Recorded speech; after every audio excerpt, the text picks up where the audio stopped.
All right, we are live. We are live. We are live.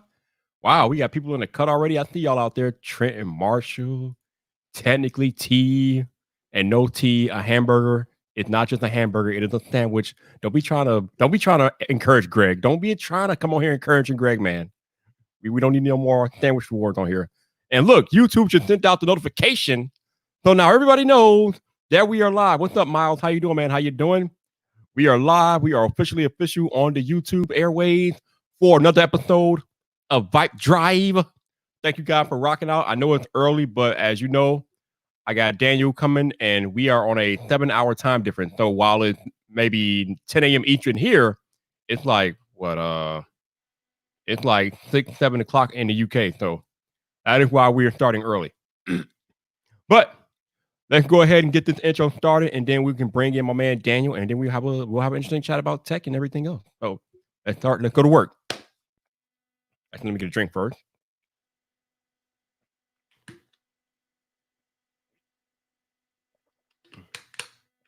Yeah, damn, y'all filing in quick. Y'all filing in quick. I like that. All right.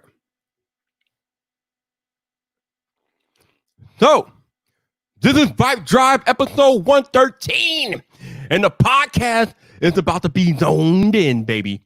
We have one of the best tech content creators of all time coming up next on VypDrive. We'll start now.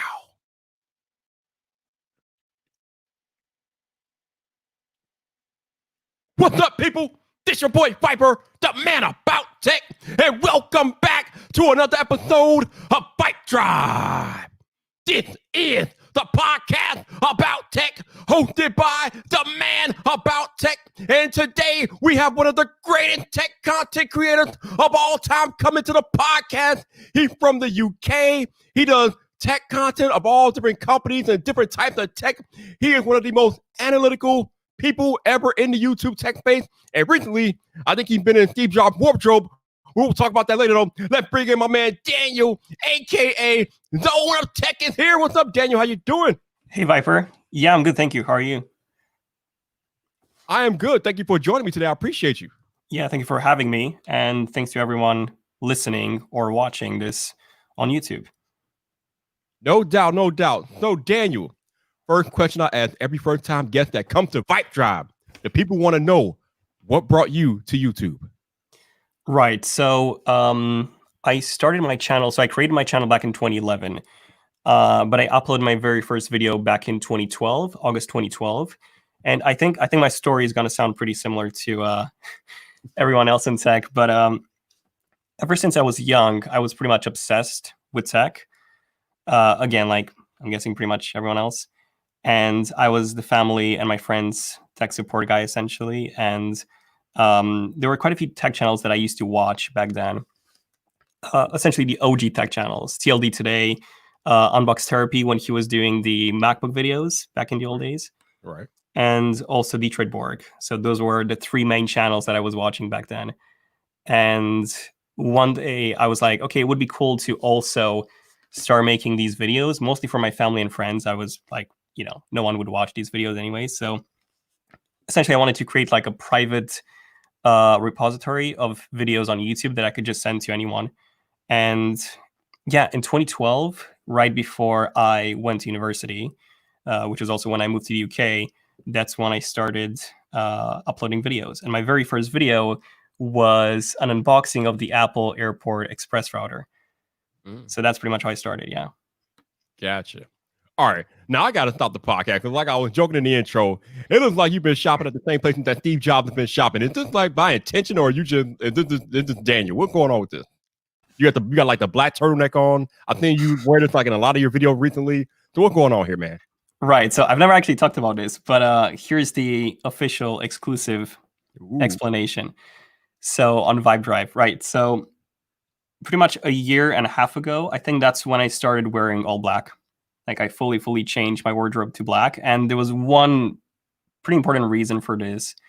So whenever we shoot content, a lot of the times we have a sponsor. So we have a pre-roll sponsor or a mid-roll sponsor, and we don't really shoot those at the same time. So sometimes, we shoot that in a different day, or sometimes the request changes and I need to reshoot that. So a lot of the times I had to literally go back to my place and change into the outfit that I was when I recorded the main video. Because Oh, if you look back at the old videos from like 2 years ago, I was wearing, all sorts of stuff like blue shirts, t-shirts, all that kind of stuff. So I was like, okay, you know what? I just want to have this uniform, this thing that I wear in every single video. And I started with black t-shirts. And the reason why I kind of changed to turtlenecks is mostly because of the weather. It's crazy cold in the UK. Sometimes you'll see me in t-shirts when it's like really hot outside, but yeah, that's pretty much it. okay. Also, it's not the same one. I have like 12 of these, and I'm serious. I believe you. I believe you, man. I believe. Yeah, You. That's cool though. I mean, that is pretty smart though. Like you said, if you're doing a bunch of sponsored content and you want to be uniform as far as what you wear with your clothing, then it would be good just to wear the same thing and you don't have to worry about what you're wearing at any given time. pretty much. Yeah, yeah, Definitely. So on your channel, you do a whole bunch of tech content. You cover Apple, you cover Samsung, Google, LG, Huawei, you cover everything. yeah. I'm curious, do you have like a particular favorite category of tech that you like to cover more than others, or are you just like, I don't care, I'm just covering everything, everything's good to me? Well, essentially, I started with Apple. So if you look back at my channel from a few years ago, and back in 2012 when I started, it was mostly Apple. And I've only started focusing on different brands recently, like in the past 2 years, I think. Mostly because I'm genuinely interested in everything, like anything that's tech, even robot vacuums, whatever.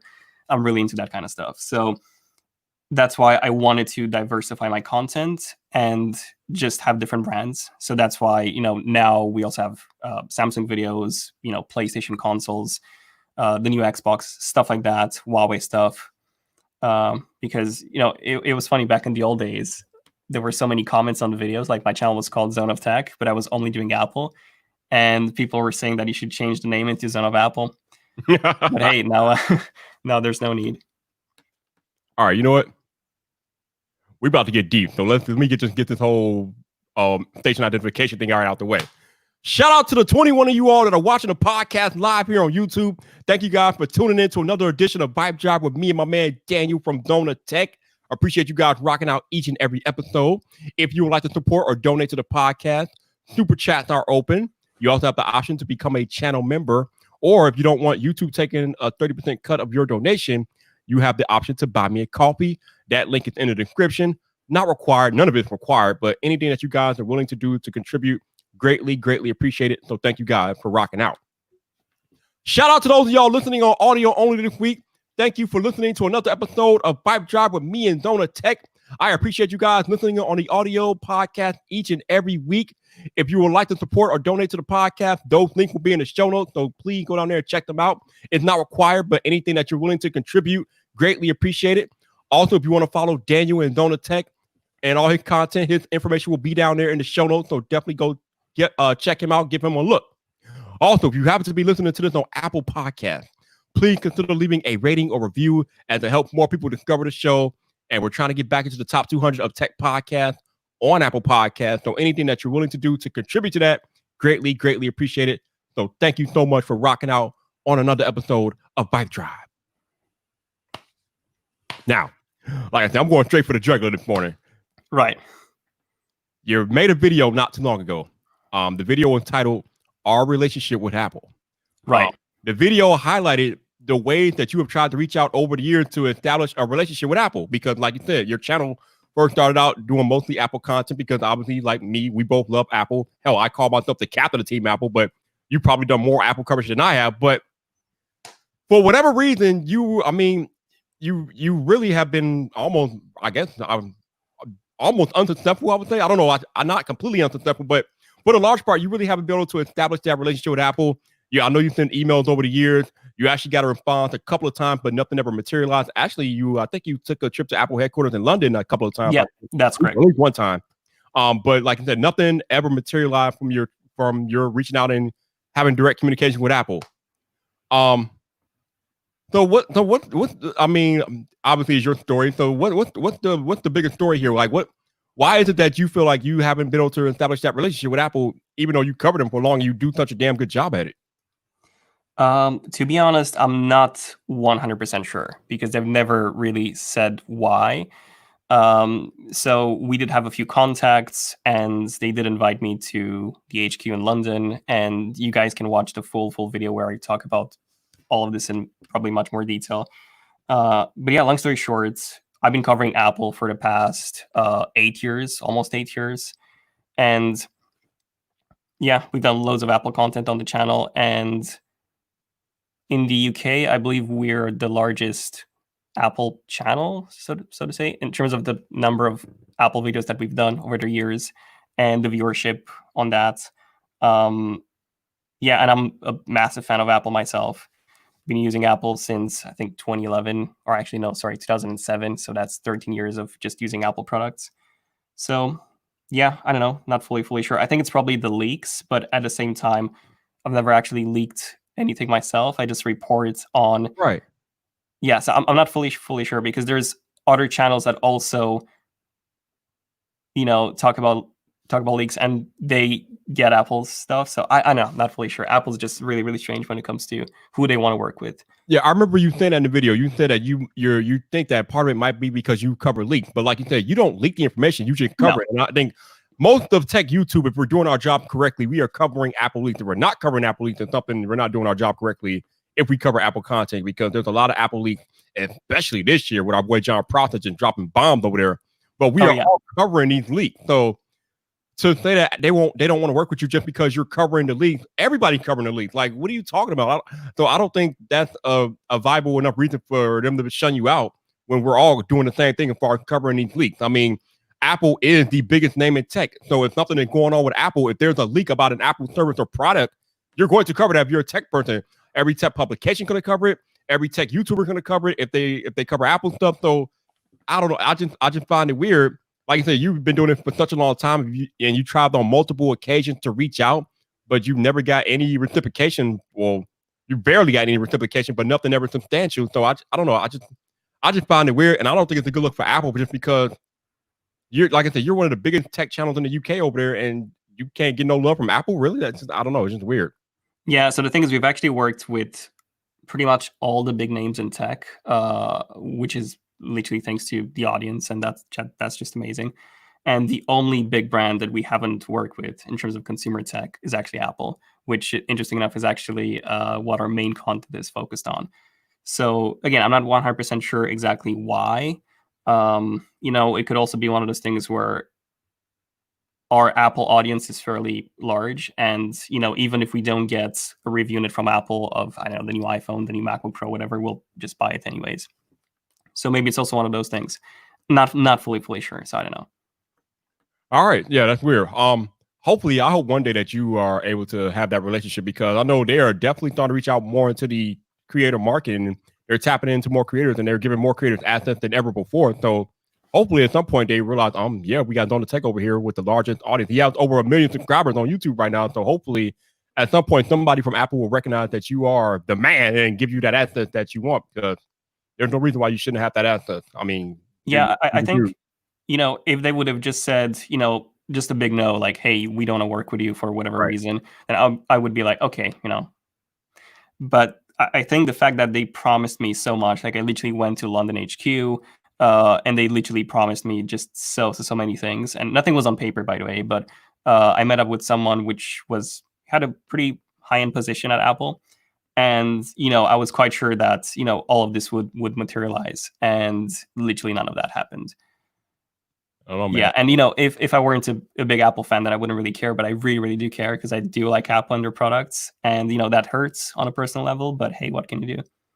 You know what? It does hurt, but it doesn't stop you from doing what you do. And I think that's the biggest thing in creators. We always get detractors, naysayers, trolls, whatever. Not saying that exactly troll or detractor, but there are going to be hits that we take in creators that we just got to take and keep going. So you definitely have kept going to over 1 million subscribers. So shout out to you. I know you just hit that milestone not too long ago. So this is my official congratulations to you for hitting 1 million. I know you've been doing it for a long time, man. So congrats. Thanks a lot. Thanks, Viper. No doubt, man. No doubt, man. I've been watching your content over the years. I see what you're doing over there. Like I said, the one thing about you, man, I love like when there's like a keynote or something, or there's like a new product, like maybe being like announced or being talked about. Every time without fail, you come out with a 20 to 30 things that you didn't know about such and such product or service. I'm like, the hell does he do this? And I'm watching the whole video though, because it's always informative and interesting. And I don't know how you do it, man, but you get it done, dude. I love those videos. So it takes me a while to do that. It I takes bet. me a pretty long time. The thing is, we're actually never first. Like, we've never been first with a video. Mhm. When a new product gets launched, we're probably one of the last ones to make a video on something. But I always want to focus on the detail, and always want to focus on us making a very, very high-end video in the end, and focusing on the production quality. So even though that video ends up getting delayed when compared to other channels, I feel like the end result ends up being pretty good. And I'm quite happy usually with how all of our videos end up being. I'd imagine so. You have such high production value. I'd imagine you'd be pretty happy with how your videos turn out, Daniel. I know how you do over there. Our buddy Roberto Blake always says, if you can't be first, be the best. And I think you've taken that mantra pretty well, man, because like you said, your videos are never really the first, but I mean, they're some of the best out there. So kudos to you, baby. Kudos to you. So let's talk a little bit more about Apple, because a couple of weeks ago, we had a virtual WWDC 2020. So Daniel, I know you watched it. What were your thoughts? Well, I was quite surprised. So obviously this was probably the most unique Apple event, because this was fully done. It wasn't a live event like the other ones. And I have to say, I think it was my favorite Apple event ever in terms of the production quality. Okay.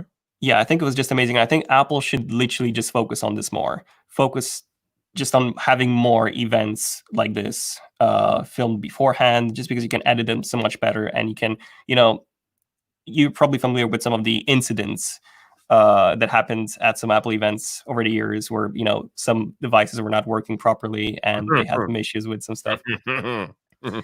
So obviously stuff like that is no longer an issue when you pre-record stuff and then you can edit it. So I think overall it was an amazing event. So it's probably my favorite Apple event since, I would say, the iPhone 10 launch back in 2017. Yeah. I enjoyed it. I love how they cut out most of the fluff in it. They basically just went from boom, boom, boom, product and service to product and service, or whatever they were doing. Pretty clear transition, pretty detailed. I like the production value and the way they handled that event. I thought it was pretty good. What I don't want, Daniel, is I know there's a lot of chatter out there now about maybe eliminating live tech events as a whole. I don't want that. I want to be invited to a tech event. Damn, I've never been to a live tech event, so I want to be invited to a live tech event. Even if I didn't have a chance to get invited, I don't want live tech events to go away, because I think that human interaction and that chance to meet like-minded individuals in person is so important. I don't want to lose that, but yeah, I can't really argue with the way that WWDC 2020 went off. It went off without a hitch, and it was a beautiful thing to watch. Yeah, I definitely agree. I think they should keep the live events, but then they should also have some pre-recorded sections inside those live events. Mm-hmm. So just combining the two, I think that's probably the best approach. That would definitely be cool, because like I said, that would give them a better chance to cut out the fluff. I mean, when we're watching an Apple event, we don't care how the App Store is doing, how much money it's made. Exactly. We don't care about anything that is not related to like a product or a service that is going to impact our lives. Like you guys have internal meetings about that stuff at Apple, at the spaceship, we don't need to know about that. Keep that stuff in house. Give us the good. Give up what we came for, Daniel. Give up what we came for. Exactly. Yeah, just show us the products, and that's it. That's all we care about. Exactly, man. So speaking of Apple and products, one of the big announcements of let me try this again.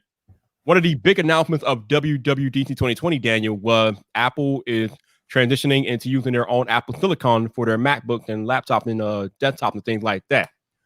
What do you think about this transition? It's supposed to take about 2 years, according to Craig Federighi, but at the end of that 2 years, they completely expect to be transitioned to their own silicon for their computers. So what is the impact of this? How do you feel about this?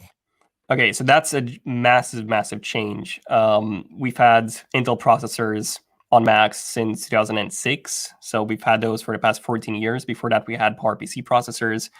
And Apple actually announced the switch from PowerPC processors to Intel processors back in 2005. And so, yeah, the thing is, most consumers will not see a difference, like a massive difference in terms of how their apps work. Mm-hmm. But this will be a gigantic improvement in terms of the performance, the battery life, the thickness of devices. So think of having an iMac that's as thin as an iPad Pro. Like, that's fully doable. And Apple processors and Intel processors, they're like two completely different people, so to say. Like, think the ARM architecture and the x86-64 architecture are just not compatible with one another, and you just cannot write an app that works on both. So it's like writing a book that's written in English and Chinese at the same time. You need to write it specifically for both different languages, and it's quite difficult for someone to translate it that's not a native speaker, so to say. So Right. what I'm trying to say is that once this transition finalizes, which will be, well, it will start at the end of 2020, that's when you will be able to run iPad apps and iPhone apps on the Macs as well. And they will all be one unified system with better performance than what the Macs have right now, better battery life, and also thinner devices. Like if you take a look at the Apple A12X processor or A12Z, they're almost the same, inside the 2020 and the 2018 iPad Pro, like that processor actually outperforms a 2020 MacBook Air and even a 2020 13-inch MacBook Pro, both of which have Intel processors. And that processor from Intel, by the way, that's inside the 2020 13-inch MacBook Pro, that costs about $200 or so. The Apple A12X processor is rumored, we don't actually know the exact price, but that's rumored to be about $50, $30 or so. What? Yeah. Wow. So for a fraction of the cost, Apple managed to make significantly more powerful processors that consume significantly less power. And that's how they can achieve, they can have tablets that are insanely thin with better performance than a laptop. So yeah, really looking forward to the future. And I think that this will literally change the whole computer industry. Yeah, because one of the big arguments over the past decade or whatever, as it relates to Mac versus PCs, is that if you have $2,000 to spend and you're looking at a $2,000 MacBook, for that same price, you can get a much better PC in terms of specs and add-ons and power and things like that. So now that we have this transition to Apple using their own silicon, I think they could be much more competitive with the pricing of their MacBooks in comparison to their PC counterparts. Because if it's anything like what's going on iPhones and iPads, these Apple MacBooks with their own Apple silicon will be able to outperform their PC counterparts like 10 times, and it's just going to be crazy. Yeah, I actually did a recent video about, I think it was about a month ago, comparing the 2020 MacBook Pro compared to the 13-inch compared to the 2020 iPad Pro. And I did benchmarks and even video editing benchmarks, and to see exactly how they would compare. And the iPad Pro, this was the 2018 iPad Pro. So my personal 2018 iPad Pro with the A12X, so that's a processor from 2 years ago, and it actually outperformed the MacBook Pro significantly in terms of video editing, and it exported a video about, I think, 3 times faster than the MacBook Pro. The exact same video, by the way. So with the exact same effects and titles and everything. So that was pretty incredible. Now, which MacBook Pro were you using for this test? This was the 10th generation MacBook Pro. So literally the i5, the $1,800. Oh, wow. Yeah. So pretty nuts. So an iPad from 2 years ago beat a MacBook Pro that just came out this year. Oh my goodness. Exactly. Yeah. Woo! Yeah. And that is what we're heading towards in the next 2 years, according to Craig Federighi, is when Apple when they complete their transition to Apple Silicon. You can expect stuff like that, because right now the developer kit out there for Apple Silicon it has the iPad Pro 2020 chip in it. It has the A12Z chip in it. So they're using the chip to develop already. And like Daniel said, this is a 2-year-old chip, because it's practically the same chip as what we saw in the 2018 iPad Pro. Because remember, the 2018 iPad Pros have an A12X. The only difference between the A12X and the A12Z is 1 core. That's it. Yeah. 1 GPU core, that's it. Other than that, they are identical. So, which technically, so here's the thing, it's actually the same processor. The A12X and the A12Z is actually the exact same chip. Yep. The reason why that core is enabled is because when you manufacture a processor, a lot of the times that processor will have issues and you'll have to disable a few cores. Like, fun fact, an RTX 2060, for example, is a faulty 2080, essentially a ribboned 2080 that had a few manufacturing issues, and they disabled a few cores, and there you go, you have a 2060.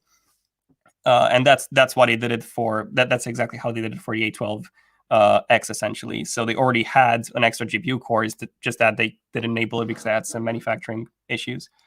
So it's pretty much the exact same chip, just with that core enabled. it's funny how that works. Like you said, like a lot of times the newer chip is just a better working older chip. It's kind of crazy how that works, but yeah, Yeah, that's how it is, man. That's how I'm it is. wondering what's going to happen with Intel, to be honest, because I think they'll- Intel's not doing well at all. Yeah, I mean, Apple already brought their modem business, and now all they have left is like their chip business or whatever. I think they'll be okay. I mean, remember, Intel is still on the most Intel is on all of the PCs out there, or most of them anyway. So I think they'll be okay in the short term. But if they don't get it together long term, like you said, they will be in serious trouble. Yeah, I mean, I don't know. Like, if you take a look at the desktop space, right? If you want a very, very high performance processor with a lot of cores, you have to go AMD.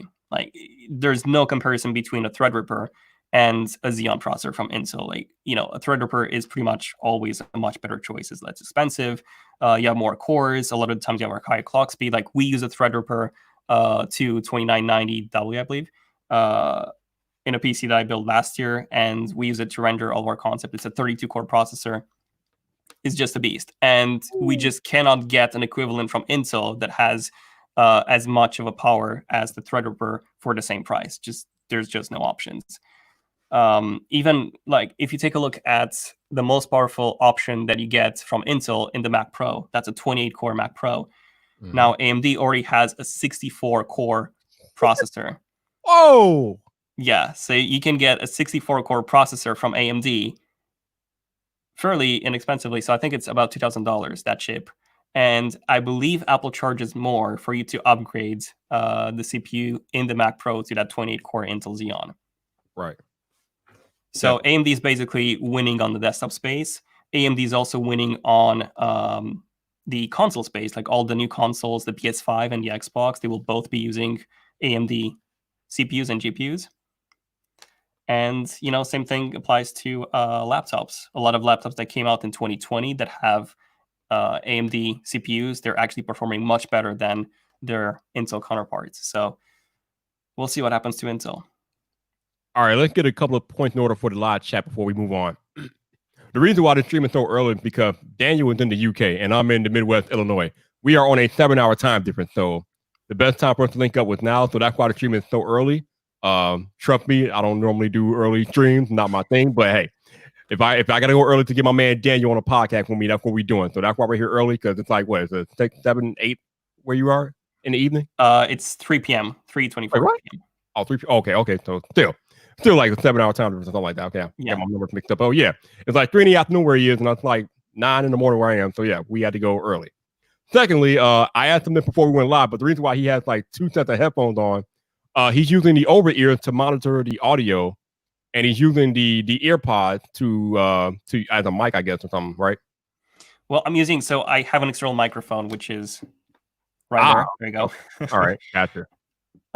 This is the Sennheiser MKH416. Oh, And I'm using an external recorder. A preamp. It's the Focusrite. And I have these headphones connected to that so that I can monitor my audio. And then I'm using these headphones, which are connected to my MacBook Pro, so that I can essentially hear you. yeah, okay. So that's why. Gotcha. All right. So that is why I know Banjo was asking, why is he wearing 2 headphones like that? Now you know. Okay, so you were just talking about the PS5 and the Xbox Series X. So let's talk about that, because they are coming very soon here. Dude, number one, that PS5 is so sexy. So sexy. I do like it. Yeah, there's a lot of different opinions on that design. Like, some people really, really love it. Some really, really hate it. And some are sort of like in the middle. And I really do like it. Like, I'm in that category of people that I just like it. Yeah, really love it. I think the Xbox is just a bit classier. Like, it looks a bit more, I don't know, more businessy, so to say. Yeah. But a PS5 just looks so futuristic, and I just love it. Yeah. Not to mention that Spider-Man game have my full attention. That mouth. Oh, yeah. Spider-Man. I'm getting that on day one. I need that immediately. Give that to me. I recently just finished actually the previous Spider-Man. So I know it came out like 2 years ago, but I've literally just started playing it like a month and a half ago or something. Yeah, I might have put like 50 or 60 hours into that one, but I never finished it. But that was such a good game. I love that game. That was amazing. Yeah. Definitely. All right, so you are more technical than me. So let's get into like some of the technical differences between the Xbox Series X and the PS5. Now, by all accounts, the Xbox Series X will be the more powerful console, but the PS5 SSD is said to be a lot faster than the Xbox Series X SSD, and it could allow for PS games to have almost zero load time. So talk about that. Right. So essentially, both of these consoles, they're very, very similar in terms of performance and specs. Like they both have pretty much the exact same AMD GPU and pretty much the exact same AMD CPU. The main difference here is that the Xbox is clocked a bit faster in terms of the CPU, and the GPU has more compute units, so more cores, which are actually clocked at a lower frequency, whereas the PS5 has fewer cores clocked at a higher frequency. And if you just look at the specs on paper, the Xbox is quite a bit more powerful. So I believe it's like 12 teraflops compared to like 10 on the PS5, which is a pretty significant difference. Yeah, so the Xbox is definitely more powerful on paper. Now, the SSD is a big difference between the two because there, the SSD inside the PS5 is about 5 gigabytes per second transfer speeds. This is uncompressed. So, and it can actually go up to like 9.6 gigabytes per second compressed, which is just nuts. Oh! Yeah, that's nuts. Like, you don't even have another SSD on the market right now that you can buy. Yeah, there's not a single SSD on the market that you can buy that can achieve those speeds. So that's absolutely ridiculous. Like in your MacBook Pro, you have the 16-inch, right? Right. In your MacBook Pro, the 16-inch MacBook Pro has about 3.2 gigabytes per second transfer speeds, which that's ridiculous as well. Now, the PS5 will have at least 5 gigabytes per second if you just look at the uncompressed data. Bruh. So that's nuts. Now, I've said this time and time again, but as far as the differences in the hardware between the two consoles, most third-party developers won't look to try to bridge that gap because they want to make their games have parity between both systems. So whatever advantages the Xbox Series X has over the PlayStation, or whatever the advantages the PlayStation has over the Xbox Series X, you will not be able to tell in third-party games because, like I said, those are going to be the same across both platforms. But it will be up to the in-house first-party developers to maximize both of these systems' potential because that's their job. Their job is to highlight the superior hardware graphics capabilities of the Xbox Series X. And on the Sony side, their job is to highlight how much faster that SSD is than the Xbox Series X. So where you will see the difference is with the first-party games, the in-house games. You won't see it with the third-party games or the multi-plat, as they say in the gaming industry. Most multi-plat games, you won't see any difference. But with the first-party games, that's where the differences will really be able to take shape, and it'll be interesting to see what happens when these consoles come out. Oh, yeah, definitely. I'm a bit concerned in terms of the Xbox. So here's the thing. The Xbox is definitely more powerful than the PS5 on paper. But the problem with the Xbox right now is that it will have no exclusive games. So all the games for the first 2 years on the Xbox will also run on PC, also on the Xbox One X, right, which came out in 2017, Right. and also on the upcoming Xbox Lockhart or Xbox Series S, likely. Right. So it will run on quite a few different pieces of hardware. Whereas the PS5 games, they will only run on the PS5. Yep. Meaning that you can optimize them so much better for that specific hardware. Yep. And especially since we have that really, really fast SSD, which is about twice the performance or the speed compared to the Xbox SSD. Mm-hmm. And there's been a lot of cases, like if you look at Star Citizen, that's a PC game, a PC exclusive game, which if you actually have an M.2 drive, you're getting about 20 frames per second higher performance on the exact same GPU and CPU. So that's the actual proof that, hey, if you have an M.2 and if you have an SSD or flash storage and you have that game optimized to take advantage of that, then it can run significantly faster than, that same game on a slower drive with the same hardware. So I think at the end of the day, just optimization in general is going to be a very big difference between these two consoles. And I do think that a PS5 has a very big advantage, I think, over the Xbox because of this, because it will have exclusive games. Yeah, if history is any indication, the PS5 will definitely have better first-party games. It seems like Sony always has the best first-party games. I mean, we talk about Spider-Man, God of War, even though I never played it, Horizon Zero Dawn is over there. One of my favorite sports games, which is only a Sony exclusive for now, MLB The Show. Love that game, but that's a Sony exclusive. I mean, Sony has always had the best first-party games, and now with this new hardware, they get a chance to just accentuate that even more. Now, obviously, I think it was 2 years ago, Microsoft purchased a bunch of studios to better bolster their first-party games for the Series X. So somewhere down the road, the Xbox Series X is going to have a bunch of awesome exclusive games, but like Daniel said, it's probably going to take at least 2 or 3 years for them to maximize that and realize that potential. But right now, out of the gate, Sony is just the king of exclusive first-party games. And like Greg said, The Last of Us as well. So I am definitely going to get the PlayStation 5 first. At some point, I might get both. I don't know because I don't really have time to game any. I mean, Daniel, we as creators, we don't really have time to game as much as we used to. But I'm definitely getting the PS5 and that Spider-Man. I need that day one. I need that. Yeah, definitely same. I think. Well, hopefully we'll get. Microsoft might have promised something. I'm not going to go into detail, but hopefully we'll also get the Xbox as well. But in terms of what console I'm going to personally get, that would be a PlayStation, mostly because I already have a PS4, and that's. Yes, I'm normally an Xbox dude, but I am getting a PlayStation 5 first. Like I'm right. That's where the radar is right there. I see that white and black console in my future, definitely. Well, that's the thing. If you really want those exclusive games, then get a PlayStation. If you want some cross-platform games, you want to play Call of Duty, whatever, then the Xbox is the better option. Like Microsoft even said, they released a new trailer. I think it was like a week ago, where they showcased 120 frames per second games running on the Xbox Series X.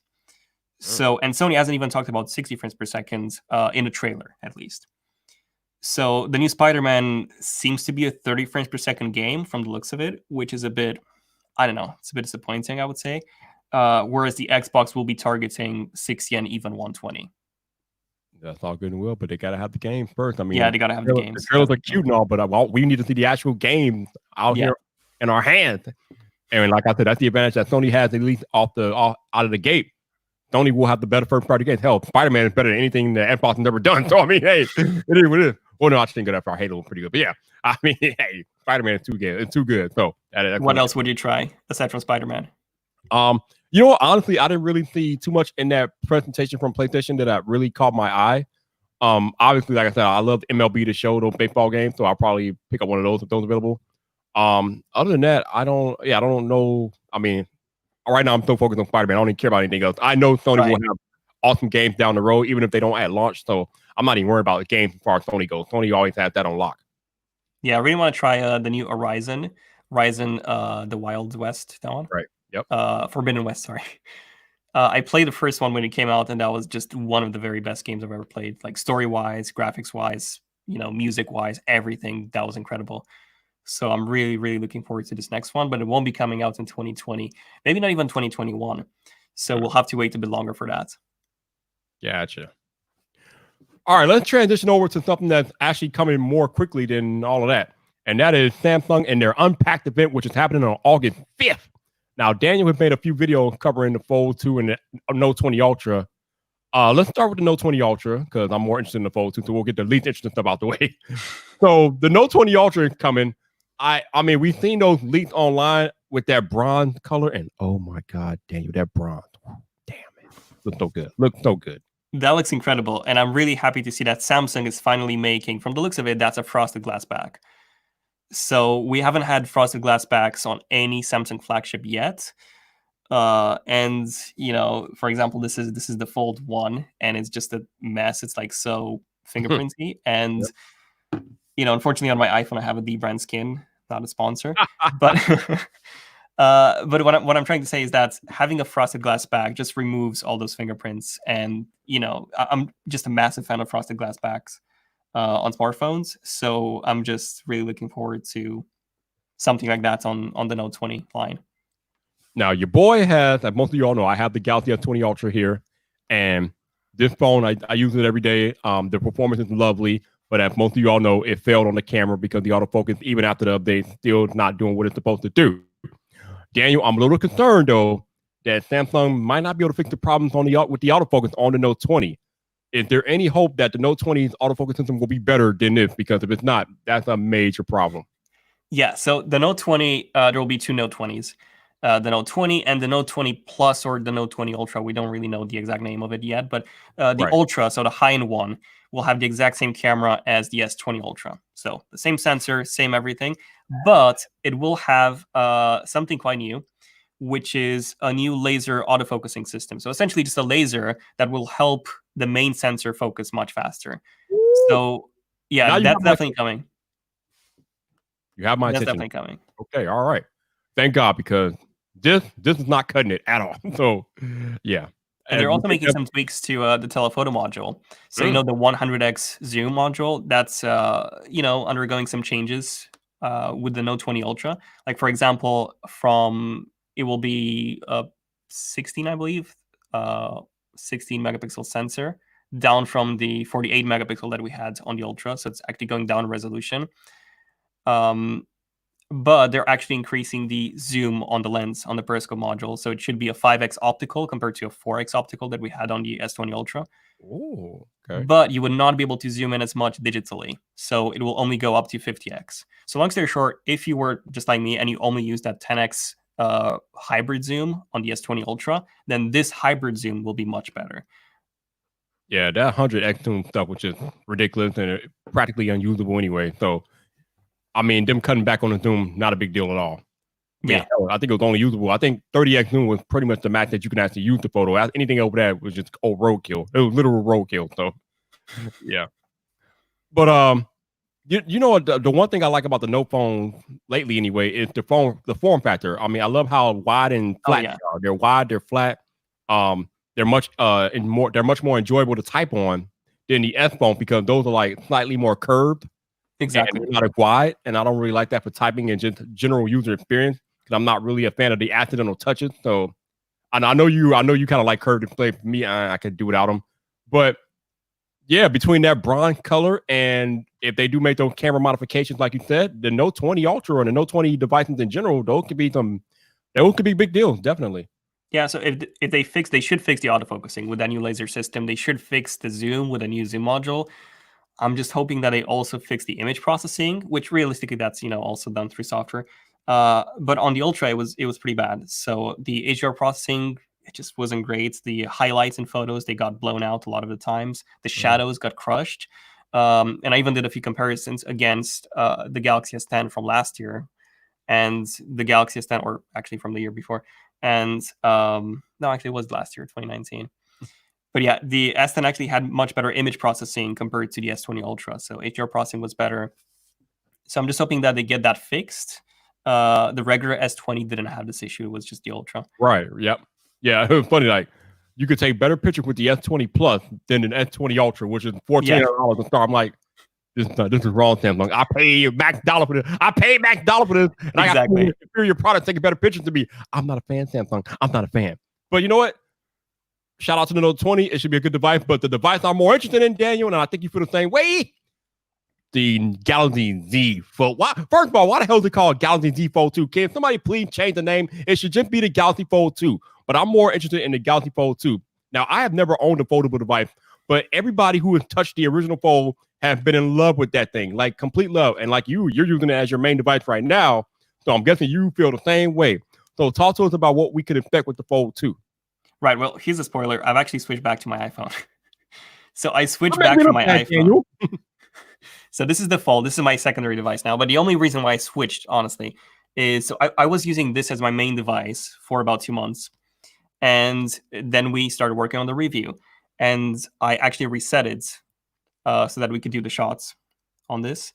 Mm-hmm. And unfortunately, if you want to restore a Samsung phone or any phone that's not an iPhone from a backup, unlike an iPhone where you literally get a clone of your previous device, on a different phone, you don't really get 100% of your data back. Like in my case, I didn't get, for some reason, I didn't get my home screen back to the exact same way it was, even though I was restoring through both Android and the Samsung Cloud.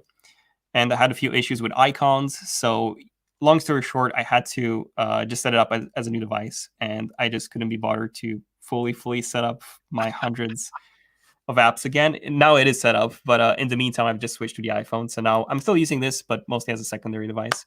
Mm-hmm. But yeah, I'm really looking forward to the second one because this was just amazing. Look at him over there flexing.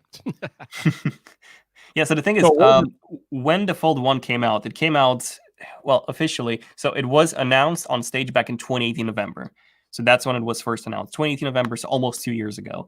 Yep. Then it was sent to reviewers in 2019 April, but it had a few issues, and they basically retracted it, and it was re-released in September, essentially. So the actual release was pushed back to September 2019. So that's when it was released. I never actually got it. Like Samsung didn't send us a review unit or anything. And I did go to IFA and we literally got kicked out. So I was about to touch the Galaxy Fold 1. I was like half a meter away from it, and they were closing down the whole expo. So we actually got kicked out, not just us, like everyone else. So we had to leave. And that was the closest that I got to seeing a Fold. And then when I went to the OnePlus event, there were a few other tech YouTubers there. And one of them, Mquan, he actually had a Fold 1. And that's when I actually touched it for the first time and played with it. I was like, holy smoke, this is really cool. So then when the Galaxy S20 Ultra launched and Samsung sent us a review unit, I was like, do you have like a Fold, whatever? I was just, I was expecting them not to have one. And they were like, yeah, we'll send you one as well. I was like, really? Yeah, this is so cool. So they sent one, and I used that for, I think, like 3 weeks or something as my main device. And then they asked it back. And then I was like, okay, this is so cool. And I had to buy one. And yeah, that was pretty much my Fold 1 story and how I got it. Nice. Now, the biggest, one of the biggest complaints about the Fold 1 was that front display, it was just like so tiny and practically unusable. But supposedly for the Fold 2, that whole front display is supposed to be like bezel-less and supposed to be a lot bigger and actually more usable as just a singular display. So I'm definitely looking forward to that. Oh yeah, definitely. So I'm not sure if you can tell, but this display, let me just try and change the wallpaper, because now it's all black on black and it looks like the display is bigger, but it's actually not. So yeah, there we go. This is how tiny this display is. So, look at that, y'all. Look at that. I feel like I got an iPhone 3G. What is that? What is that, man? Nobody could use that Samsung. Do something about that. It's very tiny, and it's also extremely tall. I don't know if you can tell how tall this thing is. So this is how it compares to, let's say, an iPhone display. So right there we go. It's very, very. This is really, really tall, and it's very narrow, so it's very difficult to type on this display. For those of y'all listening on audio, we're comparing the iPhone 11 to the Galaxy Fold in height and display usage, and yeah, the Fold 1 display usage, that front display is pretty paltry, definitely. Yeah, like the only reason why you have that display is, I would say, for the always on display. That's it. Like I almost never use it. Whenever I want to use this device, I just unfold it and I use it in tablet mode. So yeah, I mean, other than that, I just love it. I think my only complaints, aside from the very small outer display, which kind of makes it unusable, is the fact that there's no water resistance. Like there's no water resistance, there's no dust resistance, so you have to be crazy careful with this thing. That's pretty much it, to be honest. Other than that, the camera's really good, the display is really good, battery life is surprisingly good. It lasts for like a full day. So yeah, just brilliant device. And I wish it had an S Pen. I really, really wish. Yeah, that was one of the big rumors for the Fold 2, is that they would come with S Pen support, but I think that's been exonerated, so we won't have that. Yeah, but unfortunately. Yeah, I gotta figure one day when they get that glass right, it probably will support the S Pen, but I don't know if that glass is mature enough to support constant S Pen usage on it yet. So that's probably one of the reasons why they scrapped that idea. But in the future, it has to be coming. It has to. Yeah, well, the problem with the display is that it's made out of plastic, so it's a plastic display. Right. Otherwise, it wouldn't fold. And you can basically, if you just press hard on its display or with your fingernail, you can basically destroy it. Yep. Obviously, if you have an S Pen, you would just destroy it instantly. Now, obviously, you can make the tip of the S Pen softer, and as long as it's as soft as the display or even softer, it wouldn't damage it. But you also have the body of the S Pen, which would be made out of plastic, yep. Which will still scratch it. So that's probably why Samsung just doesn't have a working S Pen, I'm guessing, on the Fold just yet. All right. So I think somebody in the chat talking about the lack of an IPX rating is a big deal. I don't understand why you people are so concerned about water resistance rating on electronic devices. Why on earth would you be operating your electronics around water or liquids anyway? Unless you were at a beach or something, I have never, ever understood the big deal behind a water resistance rating on a piece of electronic, or especially on a phone. Why the hell would you be operating your phone near liquid? No. We don't do that. Well, actually, I do. So here's the thing. I know every person just uses their phone differently, but in my case, every morning, when I take a shower, I always place the phone in the bathroom and I listen to podcasts or YouTube videos. So in my case, I need a water-resistant phone. That's pretty much why. That sounded better than what it actually is. That sounded much worse than what he actually intended it. But I understand that. But even still, then actually, you know what? Actually, no, you're right, because like when you're in the shower, sometimes it gets a little steamy, and then sometimes you don't want the steam to impact the phone. Okay, Yeah, okay. exactly. Yeah. Right. But even still, like I still think water resistance on a phone is overrated. But at least in that use case, I can understand why In you that would use want case, that. yeah. Yeah, that is a definite particular use case that you would need that type of water resistance for a phone. But all the rest of you all, just keep your kids away from your electronics or something, man. Y'all doing crazy thing with your phone you shouldn't be doing. I don't know what y'all doing out there. Also, it's very thick. I don't know if you can tell this, but it's crazy, crazy thick. So here's how it compares against an iPhone. So it's about what? 3 or 4 iPhones in terms of the thickness. So it's very, very thick. It's basically like a remote, a TV remote. Yep. Yeah, and I don't know if you can tell, if you take a look at the hinge, it has this wedge-shaped design. So it's actually thinner here on the top. Whoops. The other side. This side. There we go. So it's actually thinner there, and it's thicker here. So as long as they can actually reduce the size of the hinge and make the hinge thinner, then the whole device will be thinner. So this is hopefully what will happen with the Fold 2. Hopefully. All right, I see these comments in there. Greg is like, you don't have drinks near your phone? No, I don't have drinks near my phone. Why would I even put my phone in a situation where it could be damaged? That's phone abuse. That's phone neglect and phone abuse, Greg. We don't put our phones near drinks. That's craziness. And as far as getting caught in the rain, how many years has rain existed before we had waterproof phones? Are you kidding me? What kind of stuff is that, Greg? Phones have existed long before we had water resistant ratings, and phones have been rained on and they've been just fine. Oh man. I mean, the thing to do is to keep your phone away from the rain anyway. But what do I know? I think the problem with IP resistant phones is that an IP rating is not. So if you go to a swimming pool, right, and you have a Galaxy S10, you have an iPhone XS, whatever, and you know that phone is water resistant, and you take it into the pool to take some photos or whatever, or it just falls into the pool and it gets damaged. Water damage is actually not covered under warranty by any manufacturer. Right.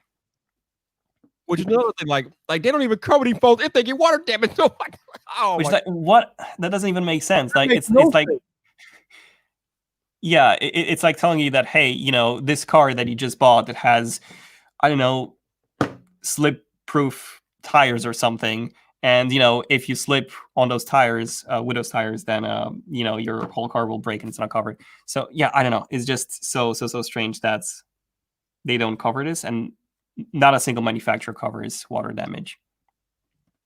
Yeah, none of them, which is kind of crazy, but it is what it is. So I am curious, how does it feel being a tech YouTuber with over 1 million subscribers, man? That's a lot of hard work and a lot of years and dedication into your grind and your craft, but you're there. So how does it feel to be at that point?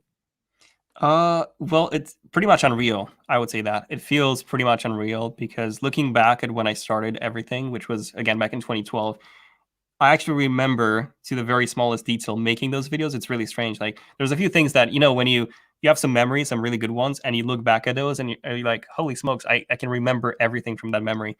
And that's me looking back at all of my older videos.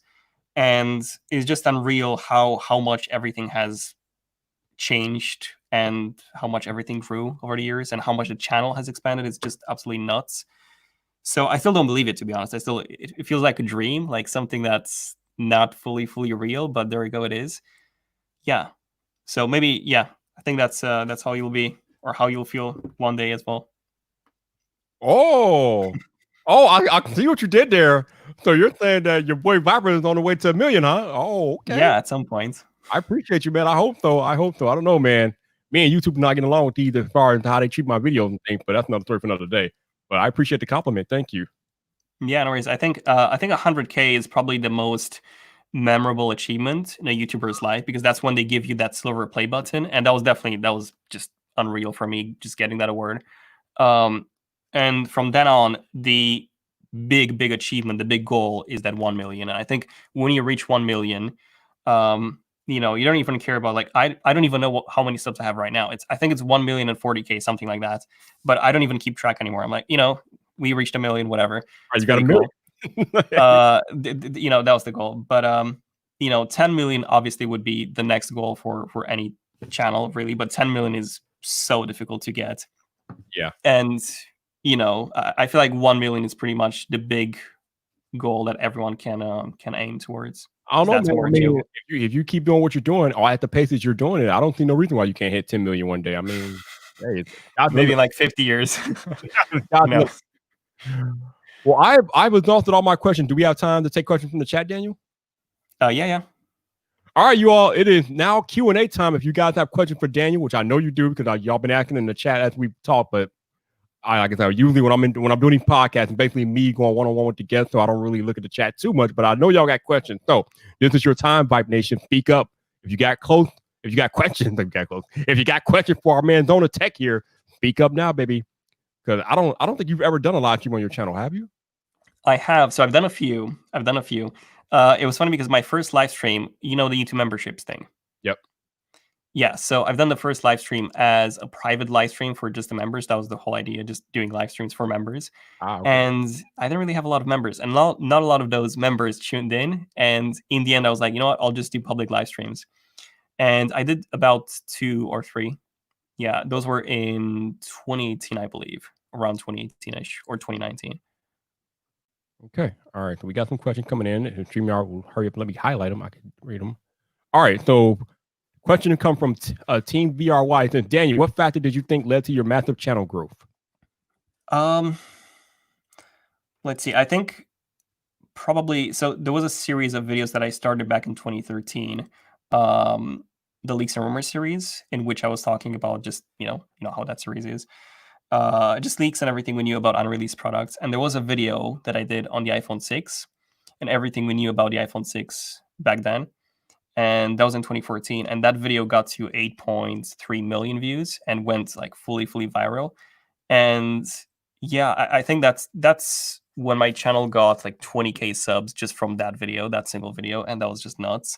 Ooh. And yeah, that's when most of the viewers actually discovered my channel. And other than that, like that was the big video on the channel, I would say. And other than that, there's just been a constant flow of good videos and successful videos. So it wasn't like I just exploded overnight. It was just a growth that took quite a few years. So I think it's basically that. Gotcha. All right, our buddy Greg, who's about to hit 100K himself, he wants to know your favorite Mac design of all time, Just Design. My favorite Mac design. Right. That's a tricky one. I would say the 2012 Retina MacBook Pro. I think that's at least that was the MacBook or the Mac or even the device actually that impressed me the most when I got it. Like that thing was. So I had a 2011 13-inch MacBook Pro, and then in 2013 I got a 2013 Retina MacBook Pro. But that was incredible. So it had the world's first Retina display. Well, second, the 2012 model also had it. But yeah, so Retina display, you couldn't see any pixels at all on that thing. It looked incredible. Apple even removed the MacBook Pro labeling because the display was so thin that it would crack the display. So they had to print it underneath it on the bottom of the MacBook Pro. So that was interesting. And yeah, that laptop, even to this day, it looks so modern. It's a 2012 design, so it's an 8-year-old design. And even today, it's still being used in like marketing adverts and stuff like that, probably because it's not labeled. But yeah, it just looks incredible. So I think it's that. And the 12-inch MacBook from 2015. So those two. All right, I'm going to ask you a quick question. I just need a yes or no answer, and that's it. We're going to move on. Daniel, is a hot dog a sandwich? Is a hot dog a sandwich? Yes or no? Well, yeah. Right. Yes. Okay. All right, we're moving on. Okay, let's see. Let me go back. All right, so ER wants to know, why do you think you got so much negative comments from your Samsung Galaxy S20 Ultra video? Oh yeah, that's a good question. Yeah, so I did a very negative review. It was an honest review of the S20 Ultra, and I was just outlining my full thoughts on this device. And it was, overall, it was basically don't buy this device because it's just a disappointment. And yeah, that video got quite a few dislikes. I think it's, it wasn't terribly bad, but I think it's at like 80 something % likes and 16, 18, whatever dislikes, somewhere around that, which is quite significant for the channel because normally we get like 95%, 98% likes.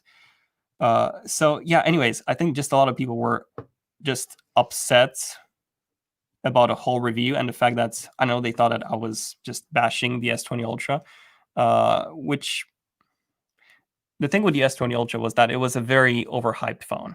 Like the hype for this phone was just nuts. Yep. And not only that, but the price was incredibly high. That was for the baseline model. So it was like, what, $1,400 for the baseline model, which came with 120 gigabytes of storage. So this phone was supposed to be like the god of all phone, like literally the best phone that you can buy, 120 hertz. And yeah, 120 hertz up to what, 16 gigabytes of RAM, 5G support, 108 megapixels, 100x zoom. And every single one of those features had an issue. The zoom, it was basically unusable at 100x. Also unusable in low light. That 108 megapixel camera had autofocusing issues, HDR processing issues. So yeah, overall, this phone had issues in every single spec department, and that's why it wasn't just my review that was negative. I think most of the reviews that I've watched actually were negative on the Ultra. Yeah, like you said, that phone was severely overhyped for the issues that it came with. So I think you were just your criticism of the phone. All right, Ethnic wants to know, what do you think of the rumors about the lack of a power brick in iPhone 12 or in the box? Yeah, that's a good question. So a lot of people are angry about this, and I'm not sure. I feel like I'm somewhere in the middle. So if they remove the headphones and the charging brick, which I'm pretty sure they will be doing that, I won't really be upset as long as they drop the price. So if they drop the price by the value of those accessories, like what's that, like $50 for both or something, I'll be like, okay, we got cheaper accessories. And then if you have the option to add those to your basket, and increase the price to the price that we have right now with the iPhone 11s, I'll be okay with that. But as long as they price them at the same price as now and they remove the accessories, that's just not. I feel like I'm not okay with that. So that's my. Yeah, I think it's just mostly rumor, but I guess we'll find out sooner rather than later. Oh, we got an interesting one from XKS here. He wants to know, do you watch Friday Night Viper? Yeah, sometimes. So I've actually Friday Night Viper. Is this different from the regular? No, it's the live stream I do every Friday night. Right. Okay. No, I don't think I've seen.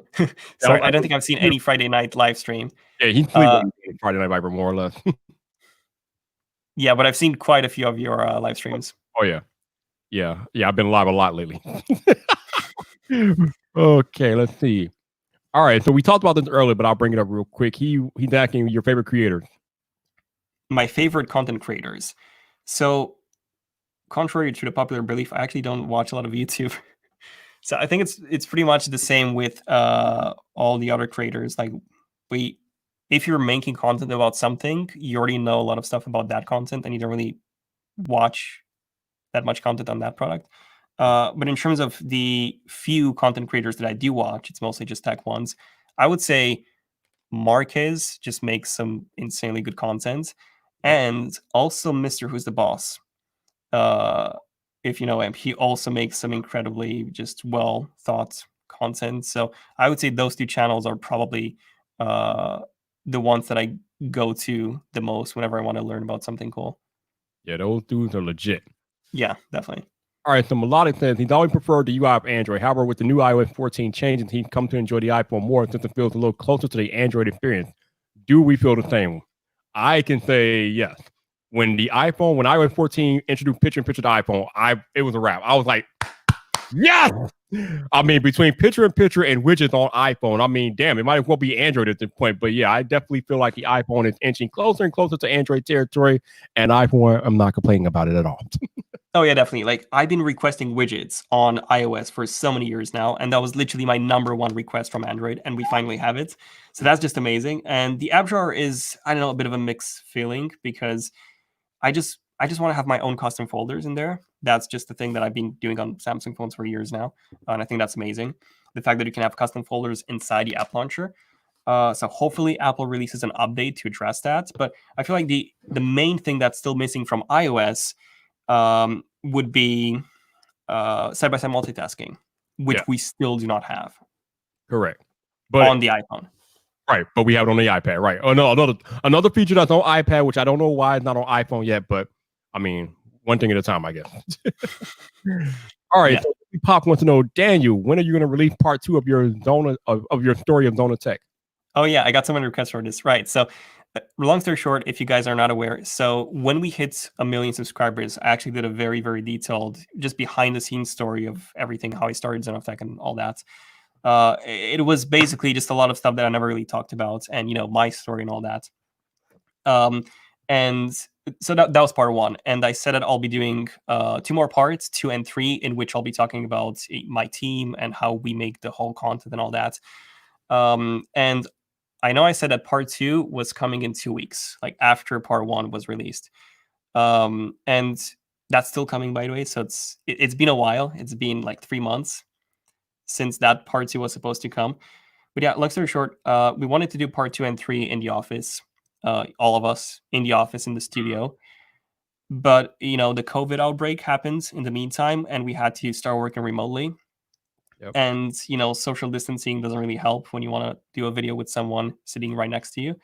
So I postponed essentially part 2 and 3 indefinitely, because I wasn't exactly sure, when we're going to get back to the office and all that. We also got the 1 million play button delivered in the meantime, so that's also there. But yeah, part 2 is definitely coming. We've actually returned to the office finally this week. So yeah, after 3.5 months, we returned. And yeah, in that case, part 2 is coming very, very soon, hopefully even this month. So definitely keep an eye on that. All right. So Apple, Alex Paul wants to know: will Apple go for 90 hertz or 120 hertz display? They were going for 120 hertz, but I don't think they're going to make it this year. Yeah, I'm not sure. So the thing is, 120 hertz is fairly easy to do, right? You just, so many manufacturers have done it. And Apple, the fact that they're a $1 trillion company, almost, a $2 billion company, and if they don't add 120 hertz, this is going to look really bad on them. So I really do hope that they do add it. But at the same time, Apple's also the kind of company that wants to do things as perfect and as well as they can. And right now, we don't really have LTPO 120 hertz displays, OLED displays on the market, meaning that all the 120 hertz phones are 120 hertz or 60 hertz. So you can't really have a dynamically adjustable refresh rate like you can on the iPad Pro, meaning that the battery life isn't great. And that's why Apple's not fully sure on this, because they're waiting for Samsung to develop the LTPO displays, which they already have developed them, but they will be used in the Note 20 and the Fold 2. So it really depends on if Samsung will be able to manufacture enough of those displays for Apple as well or not. Because if they don't manufacture enough, then Apple will just be going for a 60 hertz display, just because it's it's going to be a trade-off in the end between the battery life and having that 120 hertz display. All right, let me get you out of here on this.